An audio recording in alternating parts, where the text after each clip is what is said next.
time I'm talking for an hour, so yeah. That's okay. We only have a few more questions after this one, so. So I'm describing them, that MDS is some kind of bone marrow failure, where the cell counts are not, decreased, and that some of them already need transfusions. The others, I will explain what happens when the HB level drops, or the platelet count on neutrophils, what risk they are, and that they might receive transfusions and so on. And then I will describe to them the risk of progression to AML. And yeah, it's difficult to talk about them about life expectancy. During such a talk, during talking to a patient, you will receive some will note some things, whether the patient and whether the patient, or what the patient wants to know, and how much. Okay. And you try to be careful, and of course you will have to tell the patient that he can't receive a curative treatment, so he will die from the disease. But on the other hand, it's really difficult to say, okay, you have 1 year, for example, without treatment, because it's often not really true.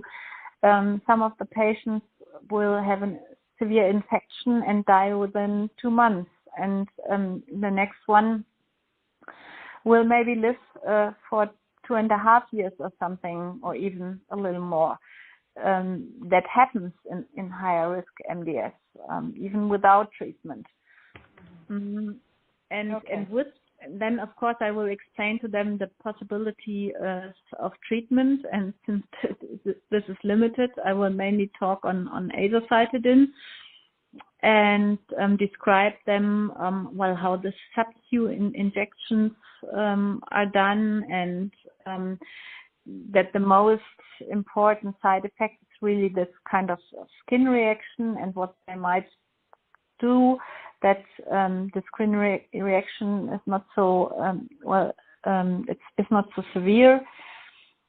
And I will describe to them that it works relatively slowly, so the patient will need some time. It might need some time until the response comes. Usually not after the first cycle. I will describe to them that often the cell counts go down at the beginning, but then if there's a response, will after 3 or 4 cycles usually start to rise, and then not that much. I have to see what the patient really, how fit he is. For example, if the patient is relatively fit, I might suggest that if after a few cycles you can see that the cell counts are stable and the patient is doing good with the treatment, he can even travel a bit, more or less.